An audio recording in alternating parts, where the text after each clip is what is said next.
पिछले कल लगभग रात के 12 बजे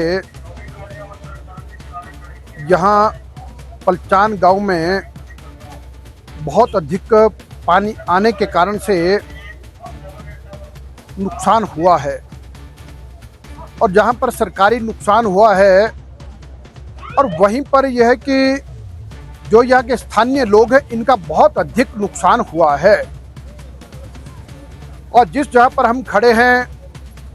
ये यहाँ पर जो प्रभावित परिवार हैं उनके सदस्य हैं।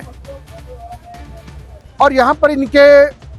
जो घर थे, एक घर तो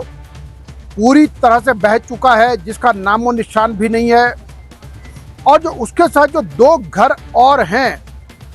उन घरों का नुकसान भी इतना अधिक है कि वो घर फिर से बन नहीं सकते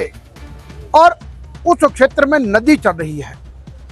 और जो चौथा घर है वो घर भी पीछे से नदी चल रही है, बहुत अधिक नुकसान हुआ है, वो भी अब रहने के लायक नहीं है।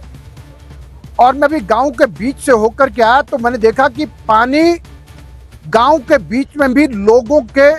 घरों के अंदर तक गया है और रेत लोगों के घरों का जो ग्राउंड फ्लोर है उसके अंदर भर चुका है। और भी यहाँ पर एक घर में जाकर के जो मैं आया तो उस घर को के लोगों ने भी अपना घर खाली कर दिया है क्योंकि उसके नीचे भी नदी बह रही है, ऐसा नुकसान हुआ है। और मुझे लगता है कि अब ऐसे समय में जो प्रभावित परिवार है इनकी तुरंत मदद करनी चाहिए। और सबसे जरूरी काम तो इसमें यह है कि यहाँ पर रहने वालों के पास रात में सारा सामान इनका बह चुका है, पहनने के लिए कपड़े नहीं हैं, जूते नहीं हैं और उसका अतिरिक्त बेडिंग का अरेंजमेंट नहीं है।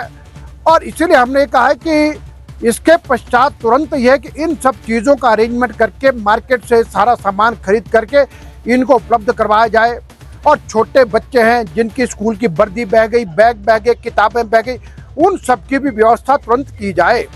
और दूसरा मैं प्रशासन को एक सुझाव ये देता हूँ कि इन सब के रहने का अरेंजमेंट तुरंत करना चाहिए। बहुत अच्छे क्वालिटी के टेंट और साथ में वहाँ पर टॉयलेट्स का अरेंजमेंट हो उसकी व्यवस्था करनी चाहिए। लेकिन साथ में फौरी तौर पर मैं एडमिनिस्ट्रेशन को ये कहता हूँ कि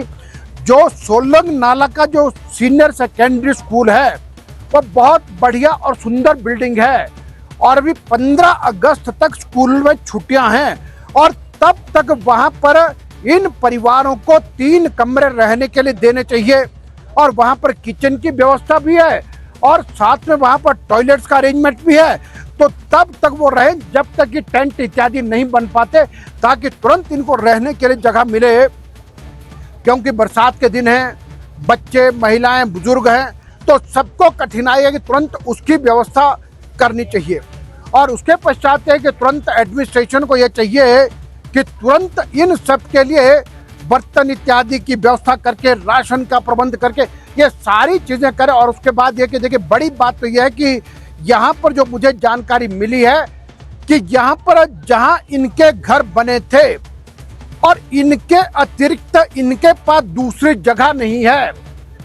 और अगर किसी के पास जमीन है तो कोई विश्वासी में है, कोई कुछ फुट में है, कोई पहाड़ी पे है जहाँ घर नहीं बन सकते, तो निश्चित रूप से अब सरकार को इनको बसाने के लिए जमीन का प्रबंध करना चाहिए। और मैं ये भी कहूँगा कि यदि सरकार करती तो बढ़िया, नहीं तो हम कहीं ना कहीं किसी न किसी तौर पर ये जहाँ पर अपना आशियाना बसा सकें और जिसमें सब लोग मदद करके, ताकि जितनी मदद हो सके और ये सब लोग अपना यानी रहने का जो ठिकाना बना सके, उस सब के लिए सब लोग मिल करके। और मैं बाकी सभी स्वयं सहायता जो हमारे और एनजीओज हैं, सब लोगों से मैं एक